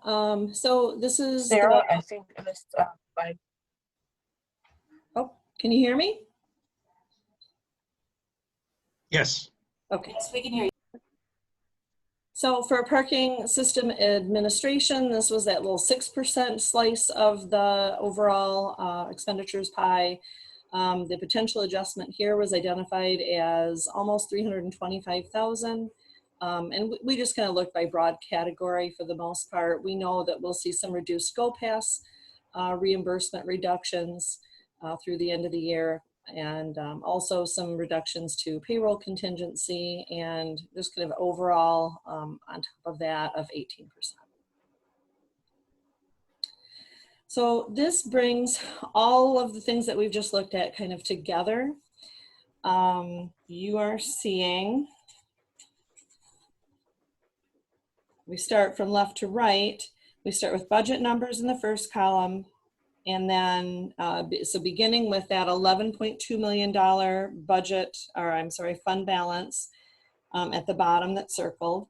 That's the projected fiscal year 20 fund balance that we discussed earlier. The next three columns contain the COVID impacts to revenues and also to expenditures. And then that final column shows the projected activities based on those impacts and responses against the budget numbers. So top to bottom then, revenues, we started with 25 million, anticipate a reduction of 9.1 million. That's a 37% reduction, which leaves us with about 15.9 in revenues. Expenditures, also seeing about a 37% reduction. Start with 31.2 million, identified 11.4 and changes. That would leave us with 19.8 million in expenditures for fiscal year 21. And that brings us to a final fund balance of 3.7 million, which is 29% of the original budgeted revenues. So this is a better projection than the April projection was. If you remember back, we were, as per that first look at the effect on revenues with just some reductions to, limited reductions to expenditures, we were almost at zero, just like 900,000 was left as a fund balance. So this is much better. However, as we discussed at the operating committee, we need to underscore that there is an extremely high level of uncertainty in these projections. Projections are a part of what we always do. Budgets are based on projections. Typically those, we use historical data, we use patterns that, give us some sense of reliability in those numbers, but these times are unprecedented and we really don't have a historical pattern to rely on. So in times like this, when things are very uncertain, higher levels of reserves are warranted.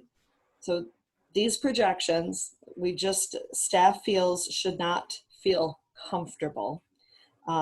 We see this as a good starting place. And we know that what we intend to do here is to continue to monitor this closely, to be able to respond as we understand the revenue impacts better, and we are able to base projections on something more solid. That's what we're working on every day. We know that pushing out capital expenditures puts more pressure on future years, and we understand that services will be impacted. This is going to take time to sort out. We recognize this means a fundamental change in how we do business. And what this presentation then is meant to be a first look at what that change is. It's a beginning rather than an answer. With that, we'll open this up to questions.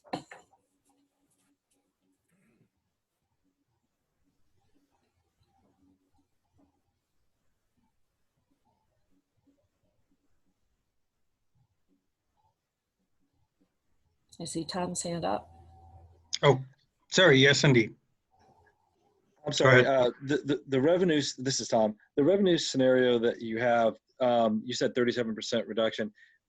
Can you remind me, midline, pessimistic, which scenario is this? This is the one that we reviewed with you. Susan and you and I kind of reviewed this together. This is the optimistic scenario. Can you remind me what the midline scenario is? We didn't have a midline, Tom. We had, we were kind of looking at a worst case, and then we also adjusted that and looked at a more realistic / optimistic scenario, which we decided to call optimistic. Mm-hmm. Is since that time that we developed this, has your sense changed? If this is the same forecast, have you had a sense of optimism versus not since then? Not enough to tell yet, I guess. Not really, not enough to tell. We haven't gone back, and I think what's going to change as soon as we see this open up and we see how people respond, that's what's going to inform us as far as, you know, we looked at different scenarios that might affect this, and then also what those percentages of bumping up revenues might look like. And the percentages are purely a guess. We have nothing to base those on. So once things do open up, we're going to have a much better sense of what those percentages should be. And this is Susan. One other point to add to Sarah's is I think the next thing we're all waiting to hear is the university's plan on whether they're on campus and to what extent their activities on campus. That'll have a bearing in turn on what happens within the commercial areas surrounding the campus. So again, we're too soon to know if we're seeing much change. We're really waiting for the opening of our businesses and the opening of the university, we hope, on campus. And this number, as far as the university goes, was looking at classes not starting in person until January, I believe. So if they do start up in fall, that would be an improvement over the numbers you're seeing here. I may have missed something on this, but I have been curious. The businesses open up. When is it that that you might start? When do we open up and start charging people again? Drop the gates. Jada, would you like to speak? Jada, we're ready for you. Yep. So this is Jada speaking. We right now are planning on resuming normal operations next Monday, June 8th. Really? So you'll be dropping the gates and everybody back to normal kind of protocol? Yes. Republic Parking has been working hard to prepare around the system. There's signage and social distancing cues. They have training, updated training and disinfecting protocols ready to go.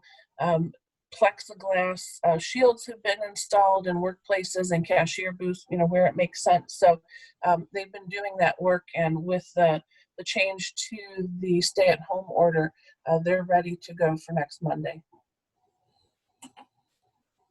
Thanks. All right. Any other discussion? Thanks, Tom. Those were good questions, and thanks. And I guess this goes back to Phil now.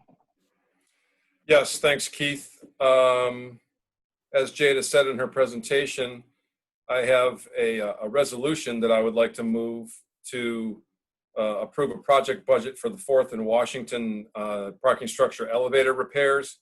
There's only one elevator in this garage, so we really need to get this repaired. Our elevator contractor, Schindler Elevator, recommends replacement of the door opening hardware as the elevator is experiencing recurrent functional issues. The total cost for this repair is $79,344. You add a 15% contingency to that, we have a total project of $91,245. So that's the resolution that I'd like to move, and I do need a second for that, please. This is Jessica, second.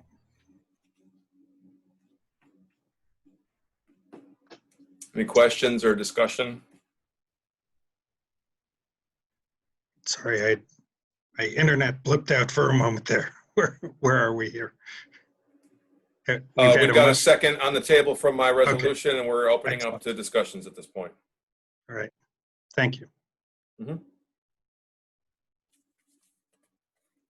All right.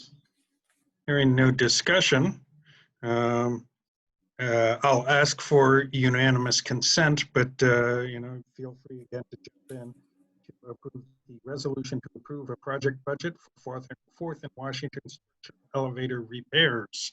Any objections to unanimous consent? Hey, Keith, I'm not going to have any objection, but whenever you turn your head to the left, your microphone cuts out for some strange reason. Sorry. All right. I can make an adjustment and Keith, to do that. Alex has her hand up. I know she still had a question. How odd. I wonder if that happened while I was looked at. I think I'm good. Okay. So again, asking for unanimous consent. All right. Hearing no objections, the resolution passes. Thank you. I have a second resolution to approve the annual management fee for Republic Parking. Per our contract, part of the Republic Parking System's annual management fee is determined by the DDA at the end of the year, and that annual management fee is up to $50,000. Republic has done an excellent job this year managing the DDA's parking system. The staff and the committee recommends the full $50,000 to be provided to them. I think there's some additional information in the form of a memo behind the resolution for this. So I would like to move the resolution to pay out the $50,000 management fee at the end of the fiscal year here in June to our parking contractor, Republic Parking System. I would need a second for this resolution.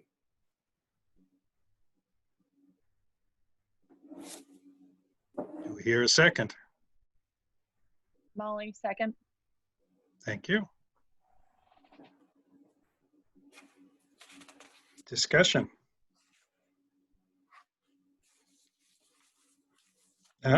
Hearing no discussion, I will once again ask for unanimous consent for the resolution to approve the annual management fee for Republic Parking. Any objections? Tom, were you signaling something there? No. Okay. He did raise his hand, but he's on mute. There we go. I was trying to get my hand raised. Hand up. Fast. It was. I see it. I did not see that earlier. I'm sorry. Go ahead. Before we go on. I was slow on the typing. My apologies. All right. Just for my clarification, my recollection of this incentive pay is that it's a holdback, structured more as a holdback on the contract rather than a positive type bonus. Is that correct? I believe that's correct, but I'll defer to Jada on that. Sure, this is Jada speaking. So yes, Tom, the way the contract is structured, the total fee is $175,000. $125,000 is paid throughout the year on a monthly basis.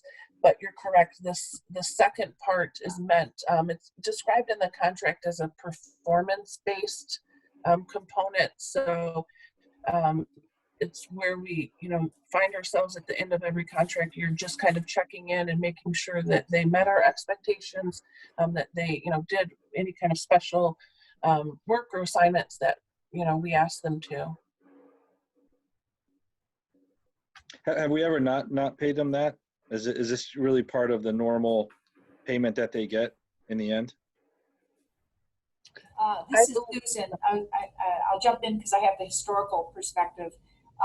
There have been years where the full amount was not provided, but it was really reduced only in a small amount, maybe $5,000 or something like that. But almost the vast majority of years, it's been provided in its entirety. And again, the historical perspective, I believe the last time that happened was about 11 years ago or so. It was one of my first years on the board. And again, it was a small amount, less than the 50,000. And I believe specifically, the metrics are outdated, shall we say. So it was indeed back then based on metrics at the time, a big part having to do with, I forget what they call it, lost tickets or something. That those have essentially been resolved. And can you remind me when this goes back out for contract? This is Jada. This contract expires June 30, 2022.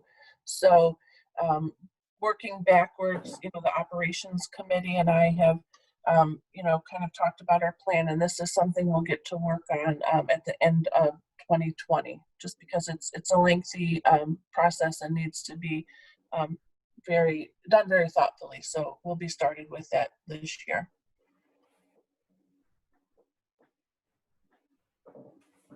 Thank you. Okay, looks like Darren is next. Yeah, Keith, you kind of hit on some of the things that I was going to say. And if Jada scrolls down in her memo, it talks about it. The metrics that are established for the performance are, we call them antiquated. And technically, they did not meet these metrics, but by and large, we felt that it was because of coronavirus induced outside of their control kind of thing. But the committee did commit to taking another look at what the metrics should be. And I believe we said we thought we could change the metrics for next year. We don't necessarily need to wait for the contract term to come up in terms of just letting Republic know what metrics we thought would be more appropriate going forward. And I believe that's correct, that there are both a couple of very specific metrics, but also some very general ones. So the thought process was, let's let them know what those, the more general ones, meaning our satisfaction with their responsiveness, things along those lines. And our thought was we could specify some of those expectations without having to reopen a contract.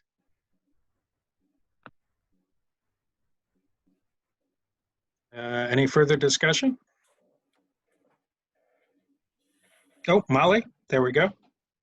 Yeah, I just have one question, and maybe I missed this, and I don't know if this is the right time to talk about it, but with the changes where we're not funding new offices for these guys, are we still taking care of some of the issues that they had with their current space over the next year? I know that there was issues with like bathrooms and those types of things. Like, is that contemplated all, I guess, or is that just sort of off the table right now with the budget cuts?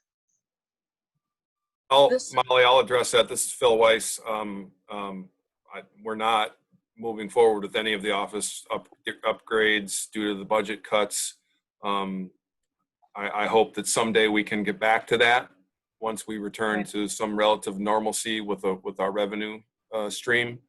It's a bummer. I agree with you. I wish we could help them out right now, but as we keep saying, these are unprecedented times, and we don't have the budget to do that right now. Gotcha. Maybe just something we keep in mind too, as we're absolutely making sure that they get their full amount. They've really bared with us, I guess, through that kind of stuff too. Yes, ma'am. Okay, I'm looking for any more hand raised before we try this again. No hands raised. So again, I will ask for unanimous consent on the resolution to approve the annual management fee for Republic parking. Any objections? With no objections, the resolution passes unanimously. Back to you, Phil. I just have a couple remaining items. Jada, I would like to clarify, the next item on my cheat sheet here says return to normal parking system operations, but the date on that sheet says June 15th. I just wanted to make sure that what you said was we are returning to normal parking operations on June 8th, correct? Not the 15th? Correct. I think we're all kind of taking everything day by day, but yes, we are now aiming for the 8th as a return to normal operations. Okay, did you need to speak about anything else regarding that, or I think you covered that previously? Yep, I just wanted to make sure that people knew that and understood the good work that Republic Parking had been doing, during this time period to be ready to reopen, and they know that they're reopening and taking precautions and really thinking through, kind of all the points of contact for their employees and for the public. Okay, thank you. The last item on my list, I just wanted to, unless Jada had anything to add to this, discuss or just mention our receivables for monthly permits. As of last week, only 55% of the permit holders are fully paid compared to 90% at this time last year. So we're going to have to discuss that at our next operations committee to review a possible timeline for reinstating collection of those past due accounts. Jada, did I miss anything there? Is there anything you wanted to add to that? Nope, nothing to add. Just that we'll be bringing information to the operations committee in June about that. But you're right that at some point we'll need to take action on the resolution that was passed in April, waiving the penalties. Okay, thank you. The next operations committee meeting is Wednesday, June 24th at 11 a.m. I would like to move that we have this meeting at the DDA office. I may be the only one that feels that way, but I'm more than happy to be there. And if anybody would like to join me, so be it. Thank you. Okay, I guess we'll be discussing that, staff and committee chairs and all. Does that seem like the appropriate action? Sure. Okay. So thank you, Phil. And moving on, next committee is partnerships. Tyler. Oops, you are muted. Sorry about that. Yes, so the partnerships committee met, and I'm just going to dive right into the resolution because it's a long meeting, and following Jess's smart lead, I will read it. It will pretty much explain mostly what I would say. So here we go. There's a resolution approving a $265,000 grant to fund the costs to pursue approval of a pre-entitlement plan for the 350 South 5th Avenue site. Whereas the DDA is a catalyst for strengthening economic vibrancy and quality of life in the downtown area, and to meet its mission, DDA has supported a variety of downtown affordable housing projects using its housing fund, with total grants now surpassing $5 million. Whereas the lack of affordable housing in Ann Arbor has become urgent.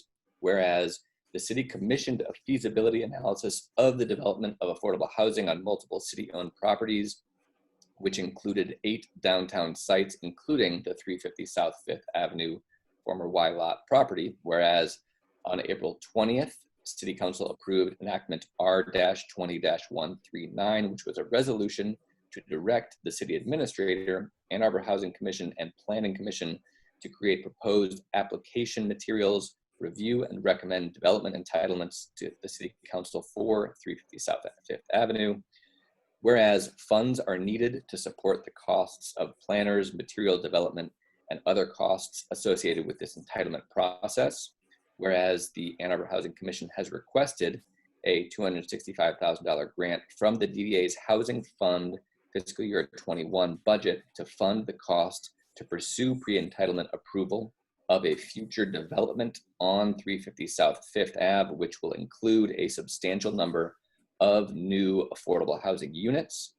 Whereas the DDA has previously provided $300,000 in grant to sponsor public engagement and analyses of the 350 South 5th Ave, 415 West Washington, 353 South Main, 721 North Main, South Ashley Lot, and Catherine/4th Lot, in addition to a downtown parking study and downtown housing study.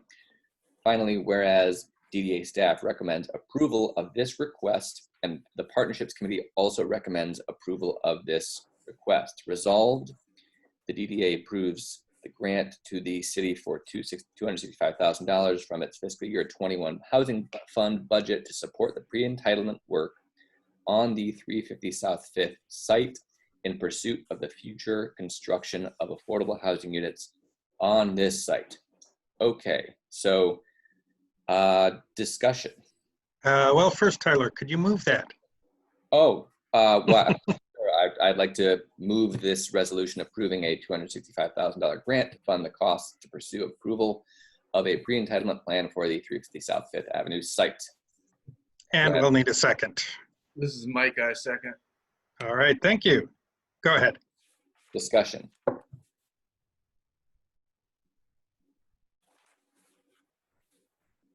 Let's see, I don't see anyone raising their hand. So seeing none, I am going to ask for unanimous consent for a resolution approving a $265,000 grant to pursue approval of a pre-entitlement plan for the 350 South 5th Avenue site. Any objections to? Hearing none, that it passes unanimously. Thank you. Wonderful, thank you all. I will go through the partner updates relatively quickly. Feel free to reach out to get any more in-depth. We had a great discussion. But the partner update, so the AAATA, their ridership is substantially down. They have laid off 15% of their employees. The D2A2 service has been suspended, and they are running additional buses through their routes to try to alleviate any distancing issues on the buses themselves. As for the library, they have been providing online services since they closed their buildings in March. Talking to Josie, they will be open, I believe she said, as of June 22nd, which is very exciting. So we're extremely happy that they will be reopening, and that'll be a great boon to the city. The city council, we discussed, they have developed a city hall reopening plan. And after a lot of discussion on the COVID impacts, basically that the impacts financially will be felt through fiscal year 21 and 22, including the loss of the parking revenues. WCC, they have taken a lot of their classes online. A lot of the trade groups that come for the summer will not be occurring. This is a substantial, I believe they said, a $13 million hit to the local economy. Their fall semester will likely be online, with the exception of some in-person laboratory classes that can't really be done in any way remotely. And looking ahead, they anticipate about a $3 million shortfall going into fiscal year 21.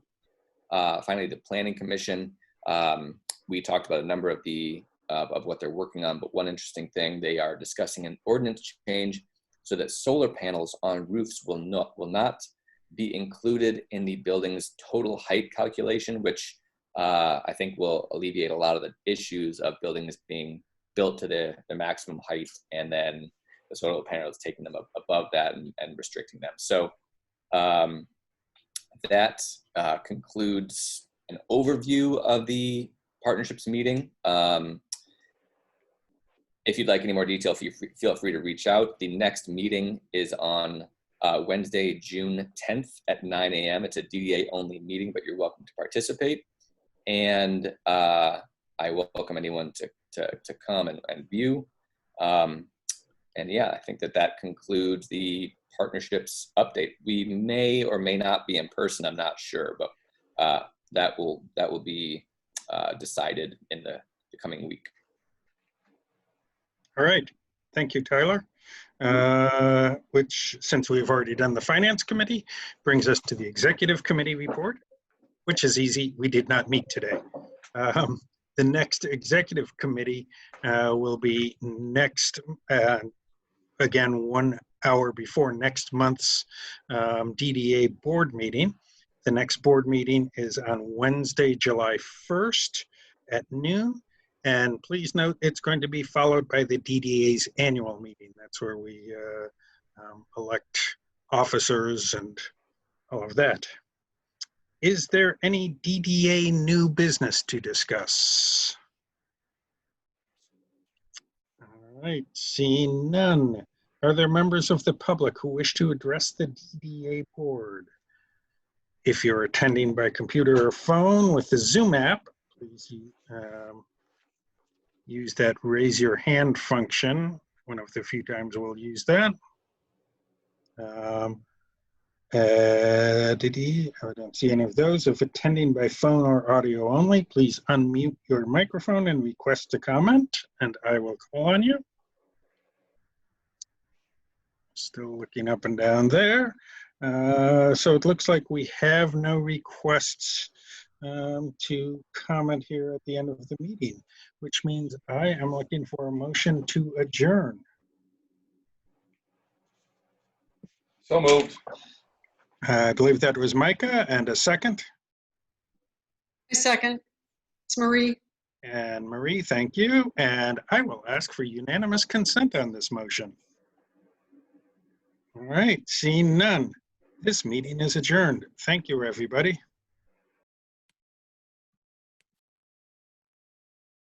Thanks, Keith.